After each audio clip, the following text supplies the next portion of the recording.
Today's episode is brought to you by 10rex Software. 10rex Software is an agile, fast-growing, fast-moving CRM software that is making waves in the market right now. I've used multiple different CRMs as both a recruiter and as an L&D manager / external L&D person, and I have to say this is one of the easiest CRMs to use.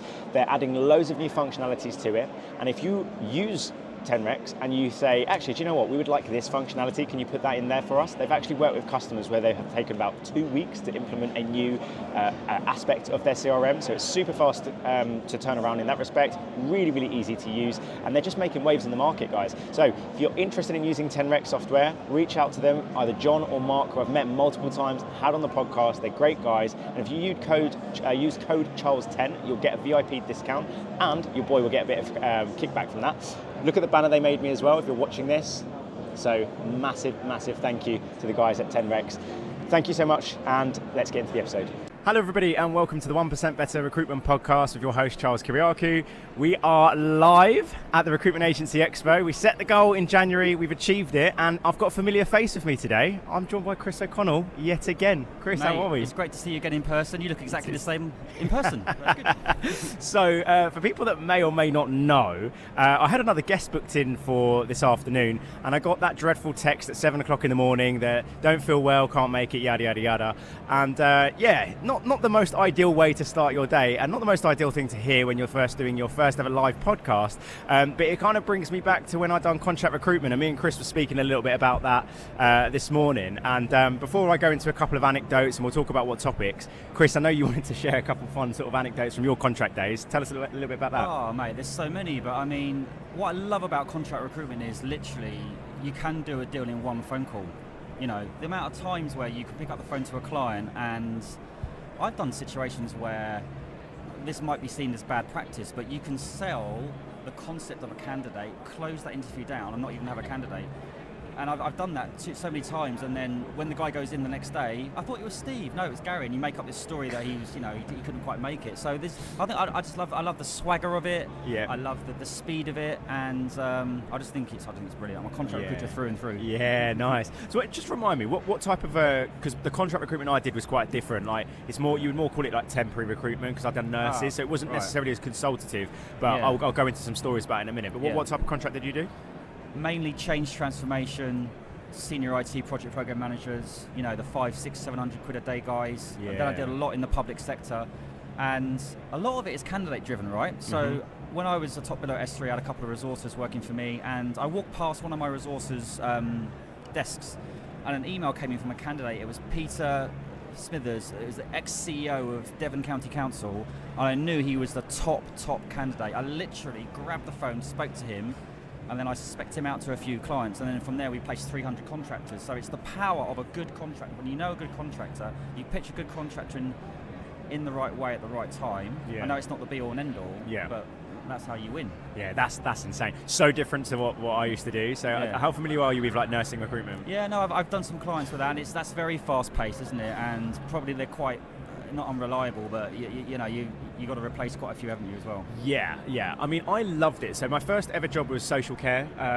recruitment, temporary, and I didn't really enjoy it because the pace of it for contract was unbearably slow, and you have to go through like these NHS frameworks and social care framework. It was so long, and when I got into contract recruitment, I'll never forget my first ever day because I'd done recruitment for like 4 or 5 months. They gave me like essentially like a clip or like a big folder with like numbers, and they were like every single private hospital in the country, the matron and the lead nurse, their number is on there. Call through and get some jobs, which is just music to someone's ears when you're starting on BD. But we had no strategy, we had no training, we had nothing. So all I did every day, all day, was just call through that list and just trying to get a job on. I mean, people say like make 100 calls, all this kind of stuff, but actually it was similar at S3 where I think that stood you in such good stead.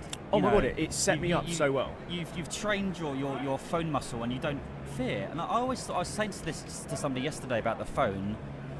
They can't see you, so I've never put the person on the other end of a call. I don't see them as inferior or superior, but sometimes it's not what you say; it's how you say it. It's how you say it, yeah. And when I eventually started to meet my clients, this was like 15, 20 years ago, they couldn't believe how young I was, because on the phone I sounded 10 years older than what I was. So I don't know. I think the phone is such a powerful tool, and we'll move on to tech as well, but I think it's going to have a renaissance as well. Oh, I believe so as well, and that's the major sort of topic of the conversation we'll have in a moment. I'll never forget when I first got my first ever job on. It was with the Ramsey Healthcare's private hospital in Hitchin, and the hiring manager matron was Anne-Marie, and I'll never forget this, and she was like, we need a nurse. When do you need the nurse? Tomorrow. And we just weren't organised, we had no strategy. I was like, right, I've just got to call round the houses to get a nurse, and then you had to get them compliant as well. So my first ever nurse came in the office the same day I qualified her. We had to do her blood work, we had to do all the compliance, and then booked her out for shifts. And back then when we went on frameworks, it was like booking her in Cambridge one day, then in Stevenage the other day, then Hitchin the other day, and it was all super last minute. But once we got onto the NHS frameworks, that's when I started to kind of fall out of love with it, because you kind of become a bit of a shift booker. And the reason why I bring this anecdote up is it reminds me of this morning, where many times I'd wake up and like I was 20, 21 at the time. I'd wake up in the morning just get ready, look at my phone, I've got like 5 missed calls. I'm like, what the hell? Managers tried to call me, directors tried to call me, nurses tried to call me. I'm like, what's going on here? And then I try and call the nurse, and the nurse is like, obviously in bed, like, oh, Charles, I'm so sorry, I'm really ill, and my kid's ill. And I'm like, you have a shift in 15 minutes, like, what's going on? So then I have to call the hospital to let them know the nurse is going to be late for their shift 15 minutes before it started. But then at the same time, I'm like, don't worry, because I've got a list of people. So I'm not even changed yet, I've not brushed my teeth, and I'm already on the phone calling and going, right, Beatrice, can you make that shift at 7:30? I know it's in 10 minutes time, but can you make that shift? What are you talking about? I'll pay you double, just make it. And that's what contract recruitment is. It teaches you how to close from the outset, and that's what sales is as well. And the power of having a good hot list of candidates, where more often than not, I love perm as well. When you pull a perm job, you have to go through a process of new candidate pools and everything else. But I think what happened this morning was brilliant. I'm proud to be on your hot list, basically. And you turned it around in 10 minutes. And literally 10 minutes, So for people that don't know, like I had this guest booked in, and literally this morning at 7:30, the person messaged me saying that they can't make it, they're poorly, and I'm in 2 major sort of WhatsApp group chats, and I just put the same message in both group chats. I was going to do a post about it to be like, who fancies it? And I had like 3-4 people message me directly, and then I was like, right, there's a few people that I've seen around the EXPO that I can message. You dropped me a message like, mate, if you need a backup. Straight in, mate. And I was just like, fucking Superman is here to save the day. So, mate, I'm incredibly grateful for you to join me. But the main sort of topic that we wanted to talk about, you done a post yesterday or this morning? Yesterday. About like so much tech going on, and like, you know, it's going to be difficult for people to differentiate themselves when everyone is using the same sort of tech stack. But obviously you've done that post. Why don't you tell everyone kind of what that post was, and then we'll have that sort of discussion around it. Look, I love tech. I love some of the automation, the segmentation of the markets, the sequencing, and I teach and train and coach my clients to do it. But ultimately, I see the power of AI and tech can take you so far. It can open up doors. It can get you in front of people more quickly, but you've still got to convert that.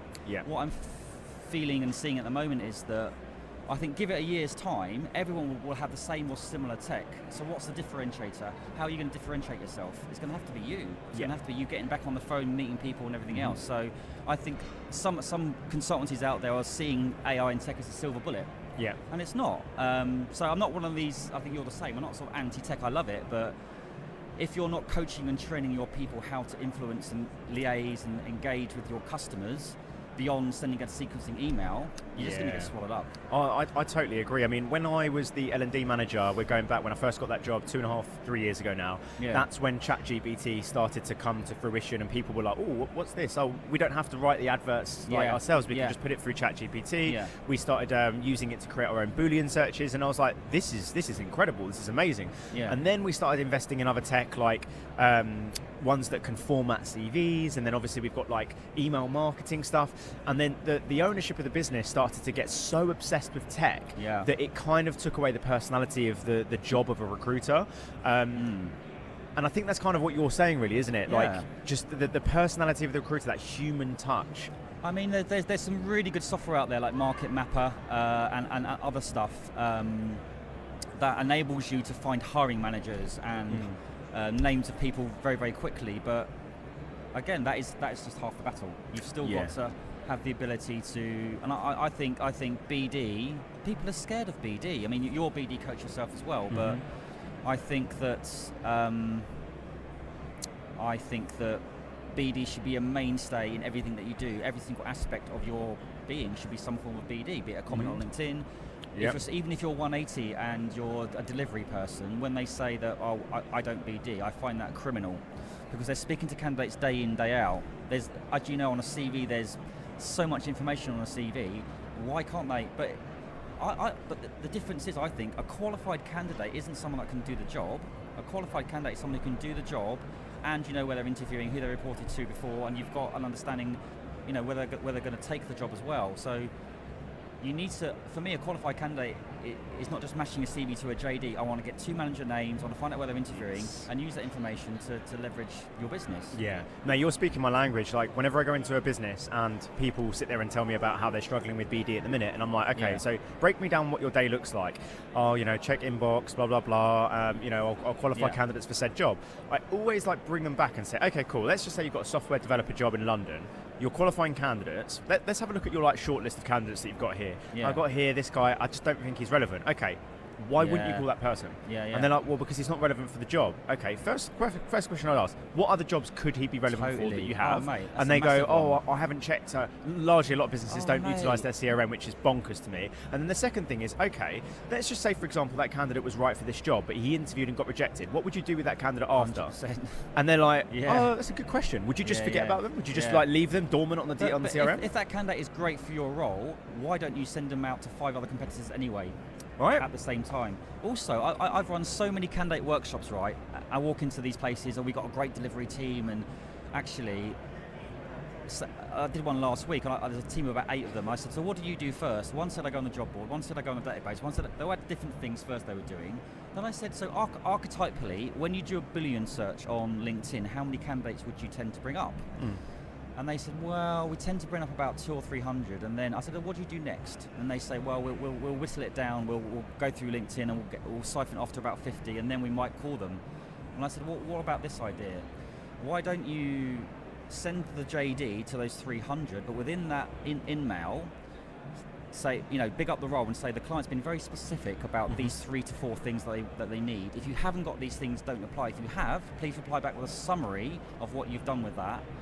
That way you're then qualifying the candidates in and out, you're hitting more people more quickly, because the ideal candidate is normally number 120, 130, and you're not getting to that candidate quickly enough. And then secondly, then do a detailed search. So what I'm trying to say there is that I think there's always different ways, and I know it's quite a basic way of doing it, but getting your candidate to qualify themselves in or out has worked wonders for some of my clients. What do you think? Yeah, no, I totally agree, to be honest with you.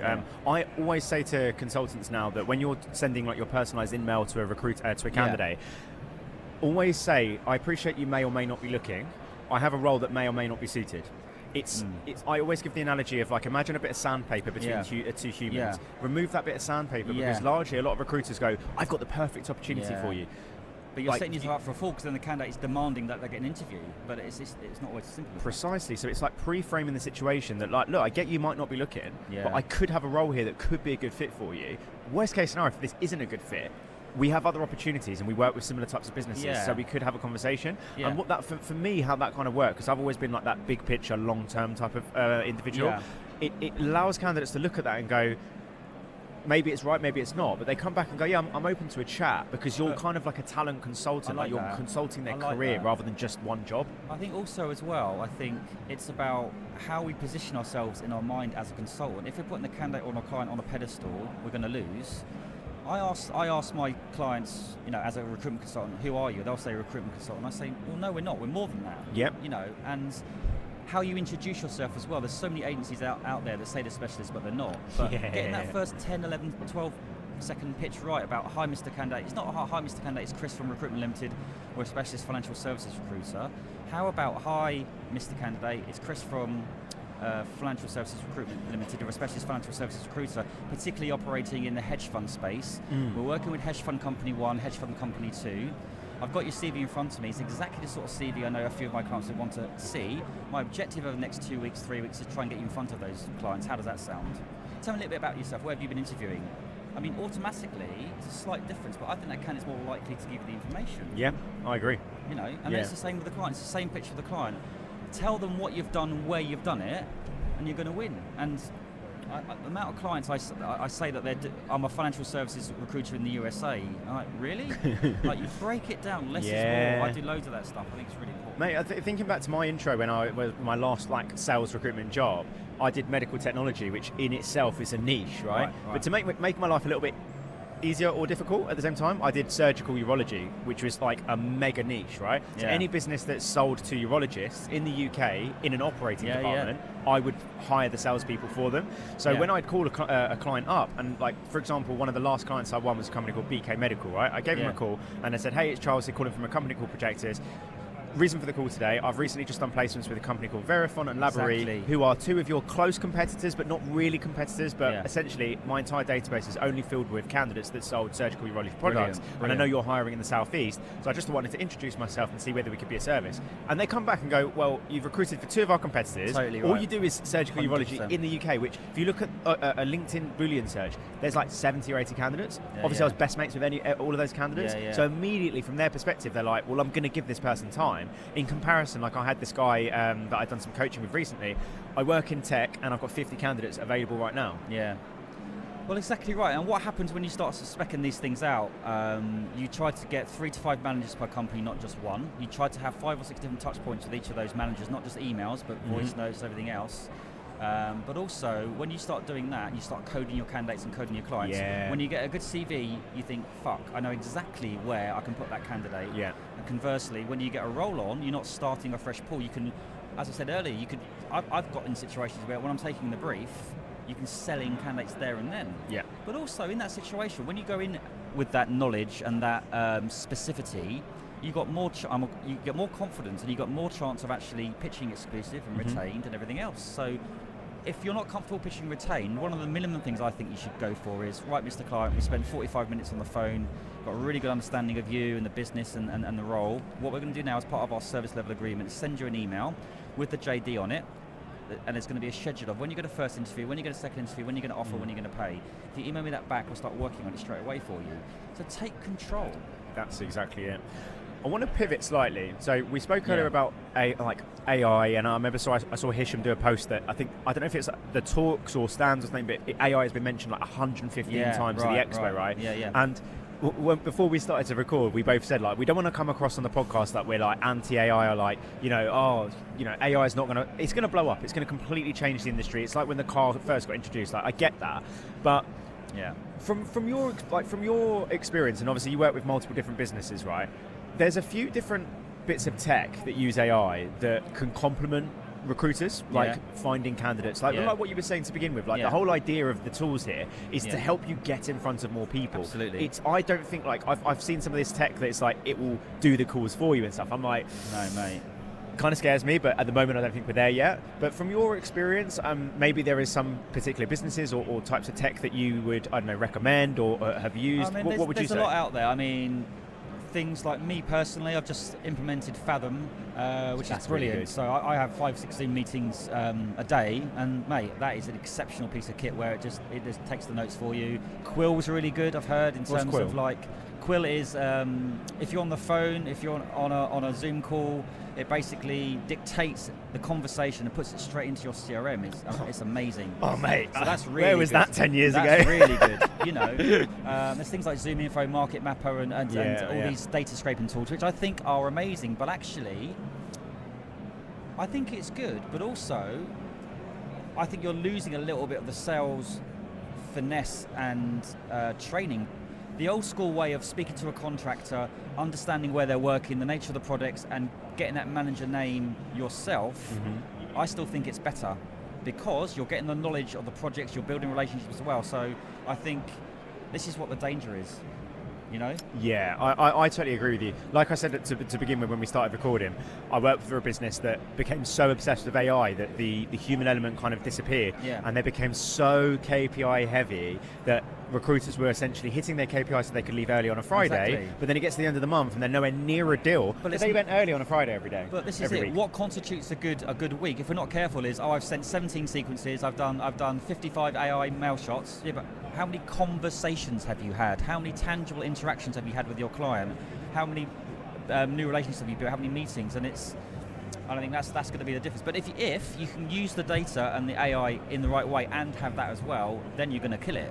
You got to have both. 100%. I mean, going back to when we were both in recruitment, right? My biggest pain was the admin side of things, putting the notes on the system, being on a Zoom call with a client, and I would try and type my notes or write my notes whilst I'm on a Zoom call, but sometimes you're not really as present in the moment. So all good salespeople are shit at admin, but actually it's really important. You're only as good as the data in your database. So absolutely, and I mean, if we had that back in the day, God knows where we'd be, right? I know. I some of the things, mate, honestly, these days, like when I go into businesses now as like an external person, and they're like, I had this one client last year, and they were like, they introduced me to Fathom, Ringover, and all these different things, and I was like, holy fuck, like Sourcewell. When I first got introduced to Sourcewell, because I was very bad at like email spec outs, and you could probably tell by this, but I was amazing at, like, if I had a number in front of me, I didn't even think twice. I would do the research while I was dialing, and because of the way my brain works, I could quickly look through their LinkedIn profile, spot 3 things, and as soon as they answer, I'd be like, Chris, hey, how's it going, blah, blah, blah, I saw you went to Legoland, how was that? Just because I was so quick at going through their profile to get, like, some personalization. But, like, my spec outs, I would only send like a spec out a day to a client a day, like whereas my colleagues do. Because mine was so personalised. I've worked with this person. Here's a snippet of the testimonial from another national sales manager. The danger, I think, and I go into recruitment businesses now, and I think Sourcewell, like, some people like it, some people don't. I think there are elements of the platform that are great. The thing I worry about is I go into businesses and they go, here's my Sourcewell campaign. They turn their laptop around, and I'm like, right, okay, so you've sent out 150 emails to your target audience, right? And you've got a 5% hit rate. Let's have a look and see at those replies, and get all the replies are, take me off your mailing list, blah, blah, blah, because it looks the fucking same as everybody else. Of course, mate, that's what's going to happen. All your clients are going to have 50 of the same emails from 45 different companies. It's not going to be any differentiator, but it's things like, I helped a client out last week where they had 4 interviews, and the client decided to make the offer to the candidate directly in an email, 20k under budget. And that really annoys me in terms of, like, how you do all that work and how you present an offer via an email. And I think we're stepping into that culture. If we're not careful, everything's via email. Also, how you communicate internally with your team.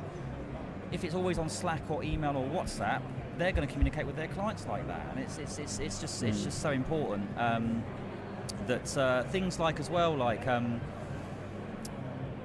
I think that when you're at the business end of a deal with a candidate, if you haven't spoken to that client either on the phone yet or on a Zoom call, try and engage with your candidates and new clients if you can't meet them in person, online as well. All that kind of stuff is so important. 100%. How much have you seen around? Because you're big on the personal branding, obviously. You've got a huge following, your content is amazing. I mean, we had a guy come over here, shake your hand, talk about how your story, the mental health stuff. One of my biggest pet peeves is the AI slop that you see on LinkedIn. You know, those ones like, building a personal brand is really important. Here's 7 steps on building a personal brand, and it's like so baitly written by AI. But I'm going to be controversial here. Most of them are gaming the system, and actually they're teaching people how to get likes, but likes don't pay the fucking bills. Preach. Simple as that. Preach. You know. I mean, when I first started out on LinkedIn, admittedly, I was enjoying getting the likes, and I've got a big following. But now it's a dopamine hit, isn't it? Yeah, but now I post with intention, but you know, it's very difficult not to sometimes feel how worthy you are based on your follow account or your liking, and that's. I was speaking to Michelle Flynn actually at the Curry. We had a recruitment curry club last night about. When I was doing recruitment, there was no internet, there was no kind of like mobile phones in terms of that.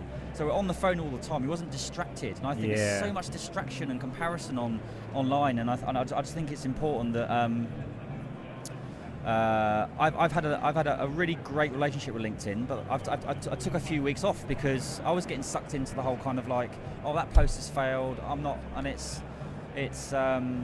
Don't listen to the noise. Post with intention. I think it's about adding value. Yeah. You can have as many likes as you want, but why are you even on LinkedIn? What's your intention? 100%. I mean, I spoke to another trainer yesterday about this, and you know, I was asking because he's been doing what I've been doing for 5-6 years. Yeah. And I was like, how are you getting your clients? Because I've only been going 1.5 years, right? And like, if I look at like my spreadsheet of clients that I've won, they've come from so many different angles: referrals, LinkedIn, cold really well, calling, mate, networking events, etc. And he was saying, you know, a lot of it has been coming from referrals, where I've been doing it for a while. That will come, and also my content. And I was like, okay. with your content, like, what specifically are you doing? Because my content, what is done for me is that every single freaking phone call that I make, I pick up the phone and they go, oh yeah, I know who you are. Mate, that's exactly how I built my business. They also as well, right? I've got a VA now, and she's really good. The amount of business I've got from this, where every day she'll send an email to anyone who's viewed my profile. It's a very simple message. Oh, hi Gary, you viewed my profile recently. Anything I can help you with? Smiley face. Well, actually, Chris, I'd like to get you in for a couple of days free consultancy. I'm like, what? So if we didn't ask the question, they wouldn't have, And you build that credibility. But how I've structured my my LinkedIn is on 3 pillars: leadership, recruitment, and well-being. And you know me quite well. I do put myself out there quite a lot. I'm a vulnerable.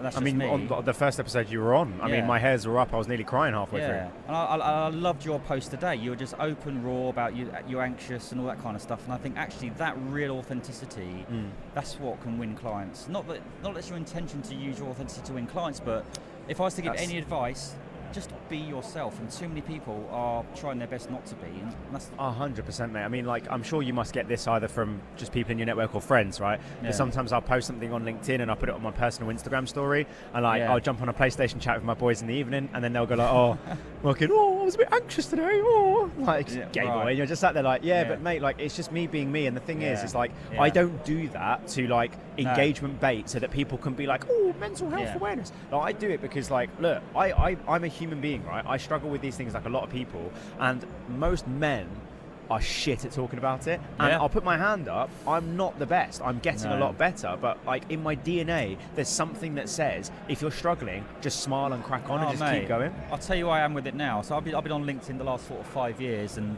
I've said a lot about my I was abandoned child, abusive childhood, loads of stuff happened to me, and losing my business. And whilst I think that is part of me, and I don't want that to become me, and I'm at a stage now where I just want to move on beyond that. And I think it's you got to be prepared to go through an emotional roller coaster if you're going to do this stuff. But I've almost used it as kind of like public therapy, because it's helping me, and I know it's helping other people. As that example there was just brilliant. So, but I think that.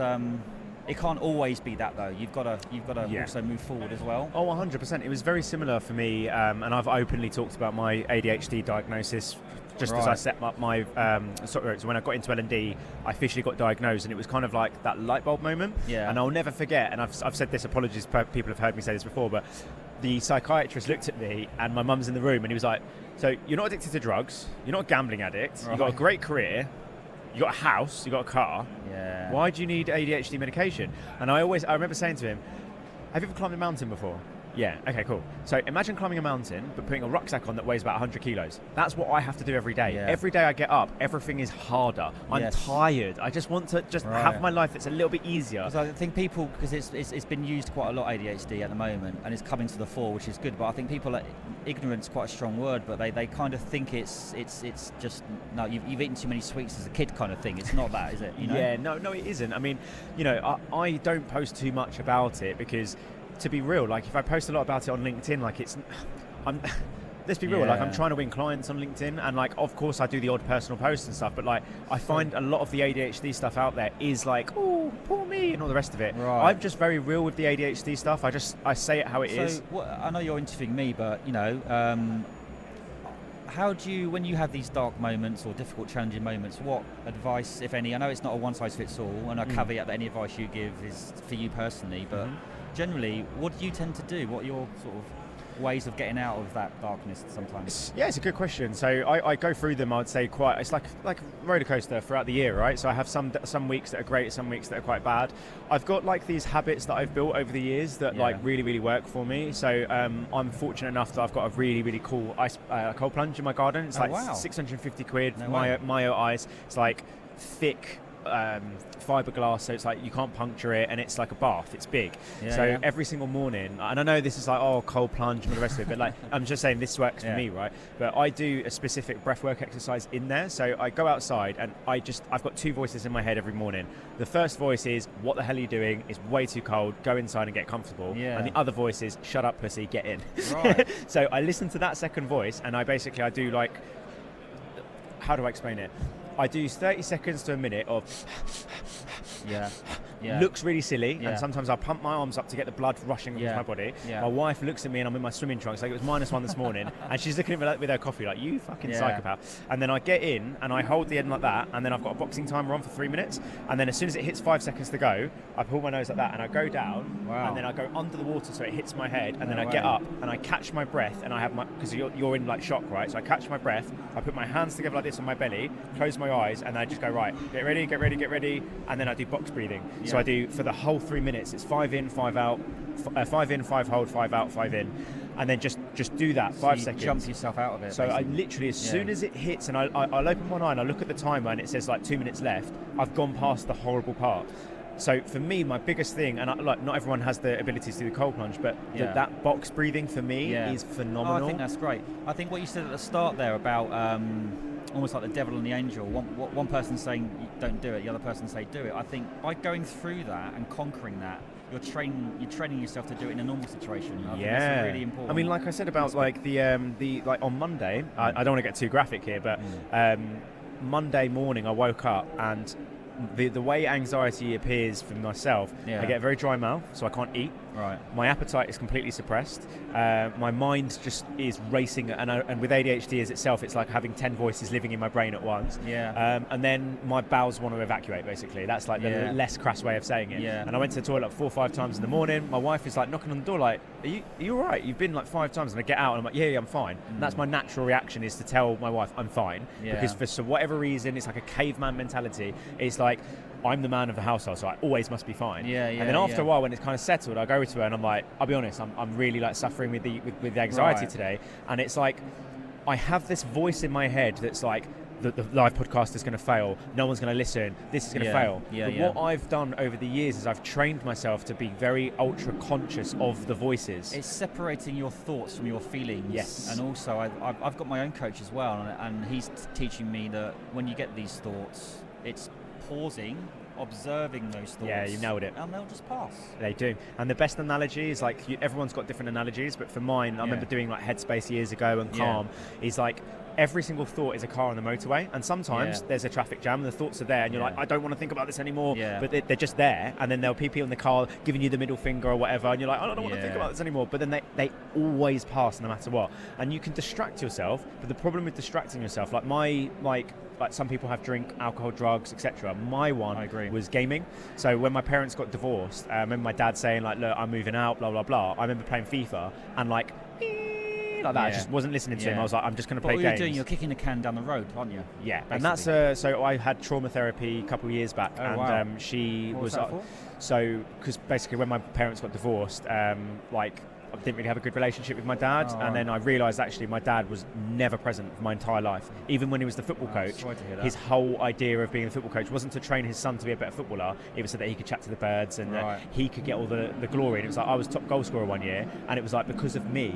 And it's like, mate, your son was top goal scorer. It's about your son. That's really damaging, not about isn't it? you. And then when I had the trauma therapy, because obviously, my mum was a cancer survivor, I lost both grandparents, had a family member that was in prison. I went through some fucking dark times. And she asked about what my trauma response is, and I was like, a trauma response? Like, what's a trauma response? And she was like, so basically, like, when you go through a trauma, some people respond by going to drink and drugs, some people go to violence. And she asked me about something that recently happened, and she's like, I have a funny feeling that your trauma response is you disassociate through gaming. Absolutely. And I was like, oh fuck. And I look back at all the moments in my life, and even now when I have like anxiety, I whack the PlayStation like on, and I just blanket where you kind of like you don't want to go into those feelings. But what I've learned and been taught and had to go through myself is actually the best way to diminish those feelings is to sit with them, feel them, and go through them. How fucking hard is it though? I know. It's brutal. It is brutal.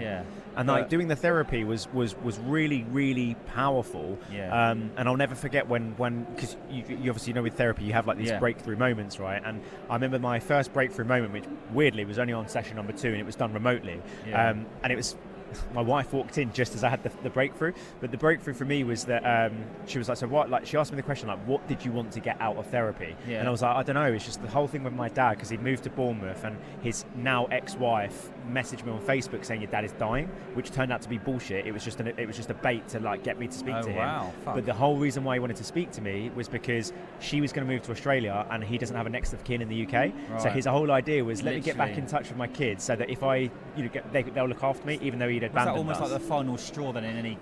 Go on. Yeah, Yeah. it basically was. Yeah. So that's when I was like, I couldn't work, I couldn't do anything. So I was like, I Yeah. need to see a therapist, because and I didn't want to trauma dump on my friends that have no idea. Yeah. And then when I sat down and the therapist asked me like, what did I want to get out of it, blah blah blah, and I was like, I just want to understand like what this whole thing is with my dad and why I feel this way. And then she asked me a couple of questions, and then it just went boom like that.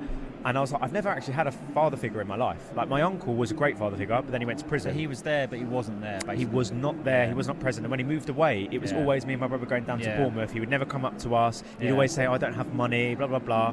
My uncle, who was my godfather, he went to prison. So that played out in terms of you subconsciously, deep down in your being, feeling that you're not worthy, you're, all that kind of stuff. To be fair, not necessarily that. Oh, right. Because I got that from my mum, and I got that from my uncles. Okay. But for me, I kind of looked at my friends who had a dad that you could go and do stuff with your dad with, and then I looked back at all my memories of going to the pub, going to watch the Spurs and all the rest of it, and it wasn't him wanting to spend time with me, it was him wanting to watch the football. You just told me you're a Spurs fan. Sorry. So am I. So am I. I didn't realise it. Like, fucking hell, that's the best part of the podcast. I always say like, I'm just like, it's almost like I'm embarrassed that I'm a Spurs fan, but that's amazing. Anyway. But yeah, so and then I said to the therapist, like, I've never had like a father figure, and then I started to well up, because the reason why I was so sad about this is that I had, like, even though my dad was alive, it's like he's been dead my whole life, because I've never really had a dad, and I broke down crying, and I was like, fuck, like, it was just like, it was like this release, all this tension that I'd had for years. It was like this release, and then my wife opens the door and was like, oh, sorry, you want to call with someone? I was like, I'm on a fucking therapy call, bitch, get out. And then it's about how we harness that. You have the therapy, but then it's about how we harness it. And I think I've done that fairly well around kind of like, we can sit and talk about it, it's really important, but then you can utilise that pain and that trauma into better things. You can either be resentful, angry, addict, and all that kind of stuff, and addiction's a different animal, but I think that you can use it to help other people. And with me, it kind of almost forced me to stand on my own 2 feet. Yeah. And kind of, how have you kind of used that trauma to... It's a really good question, to be fair. I think one of the reasons why I do what I do now is because there's a part of me that yearns to have that sort of like male figure to look up to, where I've never really had that. And like I said, my uncle, who I used to look up to, he always used to buy me blingy watches and designer clothes. Like, turns out he was a fucking drug addict and a drug dealer, and then he went to prison. So I'm like, that's not really a good person to look up to. I've never had someone in a job or a business that I could look up to. I think that I was S3's top biller. I built that £25 million business, but every time I got there, it was like I felt I was doing it to prove something to my mum or my dad and everything else. Now I'm doing it for myself, and it's for the first time I'm kind of like, I'm pleasing myself. I'm improving, not impressing, and I think that's awesome. I think that when we have this kind of trauma, this parental neglect, it's very hard not to love yourself. It is. To love yourself, I should say. Yeah. One thing I think that I've been quite fortunate about is that I got proper into personal development, learning about NLP and how the brain works and stuff when I was 22. So that was quite a young age to start that sort of journey. Young, yeah. And I remember seeing like this picture, and it was it was a video, and it was like 2 children have the same dad. Dad's a raging alcoholic. One child becomes a raging alcoholic, and one child goes, that's who I do not want to be. Yes. And my brother and I, growing up with our dad, my brother's got a child who's 7 now, my little nephew Jaden, and my brother's an amazing dad because he has the figure not to do. How not to, so mate, absolutely. I, for the longest time, was kind of resentful and all the rest of it, but now I've got a baby on the way, and I'm kind of like, I'm grateful. Yeah, I'm grateful for the horrible experiences, and I'm also grateful that because my mum, who brought us up, is such a strong person, that my brother and I are so strong. So I feel like I've taken all that trauma, and I'm like, whether it's God, the universe, I feel like that was meant to happen to me because I was strong enough to deal with it, and it was meant to happen because now my whole reason is I don't care about fucking money. I want to pay my bills, obviously. I want to pay my mortgage and have a good life, but my whole thing is I want to give back. I want to make sure everyone else is happy. But I think in terms of leadership and recruitment and training, I think we can teach and train people how to make a sales call, and that's really, really important. But often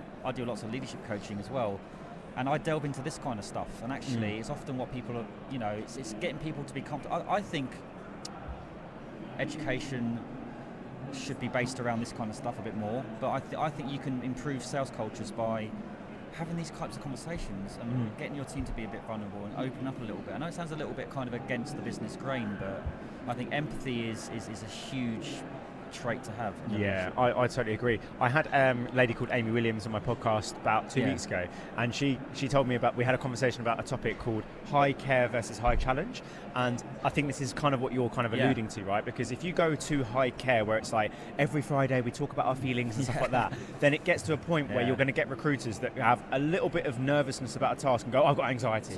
Or, maybe like something's happened, their girlfriend's had an argument with their boyfriend, whatever, and then they come back, oh, I'm depressed. So there's like a very fine line between, having a culture where you can openly talk about things like mental health, but then if you go too far, then either way, if you don't talk about it at all, that's what happened with COVID, wasn't it? Like 2 or 3 years ago, you couldn't say the word office without having to have a HR case against you. Now people want to go back in the office, and I think it is finding that right balance. But I think people did play the mental health card. I mean, I'm a mental health first aider. I'm a big mental health, but I think you're right. People can really abuse that term. But having said that, I think that you can't underestimate it as well. So, I mean, how do you know whether someone's suffering from mental health? Sometimes you just can't tell. I've lost people to suicide, friends that I think, sometimes you don't know.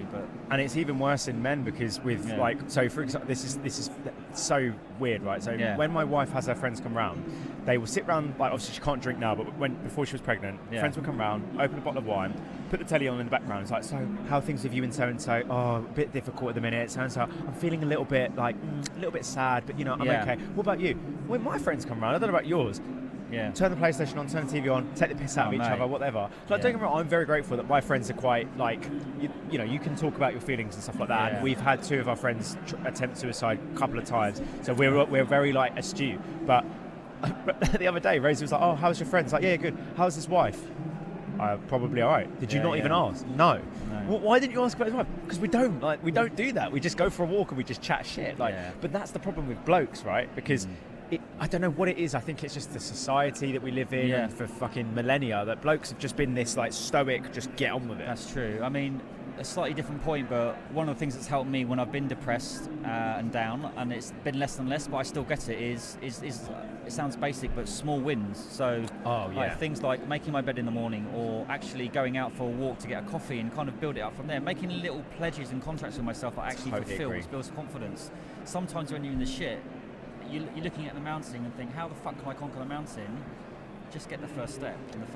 Yeah, one foot at a time. If you can get that 1 foot in front of you and then the other, that's a win. And those little tiny wins, they stack up, and then you have a big chunky win. And it's about nurturing yourself and being patient. You're not going to go from A to X, Y, and Z. You're not going to be from depressed to delighted. It's sometimes you just got to accept that. Hang on, I'm in the midst here. I need to rebuild, and that's fine. Because I'm a go-getter. I've achieved so much.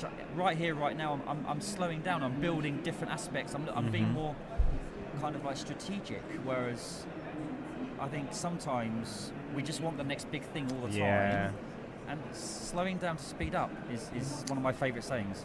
I learned that from Andrew Silito years ago. It's an absolute killer. Do you know what? That's something that I've had a couple of conversations on the podcast about, of that fine balance between being grateful for what you have and having ambition and strive to want more.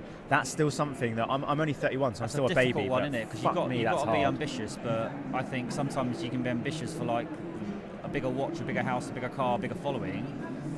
Actually, I've been a millionaire, I've lost it all, and money's important to me, but I want to have impact. I want to have purpose. I want to do things. I'm just pleased that I think I've maintained my authenticity, and my new values are love, authenticity, and life. So love myself, be authentic, and be whimsical, have fun as well. I think sometimes life can be too serious sometimes as well, mate. Do you know what I mean? I totally agree with you, mate. I totally agree. Well, it wouldn't, like this, to be fair, mate, has been absolutely quality. And we got to wrap up now because I'm conscious of time, but like, the range of topics, I know. mate, that's been insane. insane. In 45 minutes. In 45 minutes, that's absolutely mental. We could probably sit here and talk for another hour and 45 minutes, to be fair. But I know you've answered this question once before on the podcast about how to get 1% better in recruitment. Yeah. We've talked about so many different things, so I'm very curious to see what your answer would be. But if you could give a different answer to the one that you gave before, following this particular episode, how do you think people in the recruitment industry could get 1% better? I think the only competition you need to worry about, and it's not an unsaid statement, is yourself. So I'll go back to what I said earlier, improve, not impress. So whatever you're doing, is it improving you? If you're improving yourself, you're going to improve what you're doing with other people. Killer. Chris, thank you so much for coming on. Guys, if you made it this far, thank you very much for listening or watching. I'm going to do a thing at the start anyway to shout out 10recs, but they thankfully made me this absolute bad boy here, so I'm going to do a little video to thank those guys, and you can use code Charles10 to get a discount on their product. I sound like a fucking influencer now. It's very surreal. I still can't believe you're a Spurs fan, by the way. Anyway. That's another podcast. All right, guys, thank you very much. Like, subscribe, all that good stuff, and until next time.